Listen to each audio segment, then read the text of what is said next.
କଲିକତାର ରୂପା ବ୍ୟବସାୟୀ ମିଥୁନ ମଣ୍ଡଳ ବ୍ରହ୍ମପୁରରୁ ବ୍ୟବସାୟ ସାରି କଲିକତା ଫେରୁଥିବା ବେଳେ ରାସ୍ତାରେ 50 କେଜି ରୂପା ସହିତ ନଗଦ 4 ଲକ୍ଷରୁ ଉର୍ଦ୍ଧ୍ୱ ଟଙ୍କା ଚୋରି ହୋଇଥିବା ଘଟଣା ସାମ୍ନାକୁ ଆସିଛି। ମିଥୁନ ବ୍ୟବସାୟ ସାରି ବ୍ରହ୍ମପୁରରୁ ଖମ୍ବେଶ୍ୱରୀ ନାମକ ଏକ ଘରୋଇ ବସ୍ ଯୋଗେ କଲିକତା ଫେରୁଥିବା ବେଳେ ଖଲିକୋଟ ଥାନା 16 ନମ୍ବର ଜାତୀୟ ରାଜପଥ ଥିବା ଭେଜିପୁଟ ଫାଣ୍ଡି ନିକଟରେ ବସ୍ଟି ଅଟକିଥିଲା। ଯାତ୍ରୀମାନେ ଜଳଖିଆ ଖାଇବା ପାଇଁ ରଖିଥିଲେ।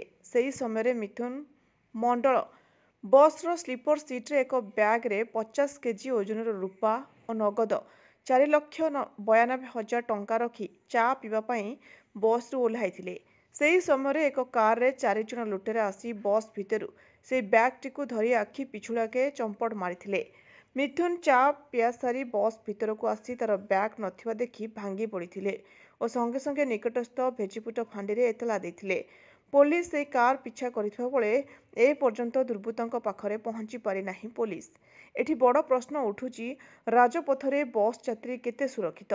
24 ଘଣ୍ଟା ରାଜପଥରେ ପେଟ୍ରୋଲିଂ ପୋଲିସ ପଇଁତରା ମାରୁଛି ଏବଂ ଅନ୍ୟପଟେ ପୋଲିସ ଫାଣ୍ଡି ନିକଟରୁ ଚୋରି ହେବା ଘଟଣା ପୋଲିସ ପାଇଁ ଏକ ବଡ଼ ଚ୍ୟାଲେଞ୍ଜ ସୃଷ୍ଟି କରିଛି। ସିସିଟିଭି ଫୁଟେଜ ଯାଞ୍ଚ କରି ତଦନ୍ତ ଜାରି ରଖିଛି।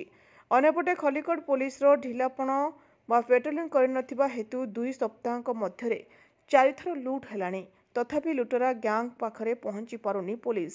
ଗଞ୍ଜାମରୁ ଭଗବାନ ପାଢ଼ୀଙ୍କ ରିପୋର୍ଟ, ଜ୍ୟୋତିପ୍ରଭା ନ୍ୟୁଜ୍।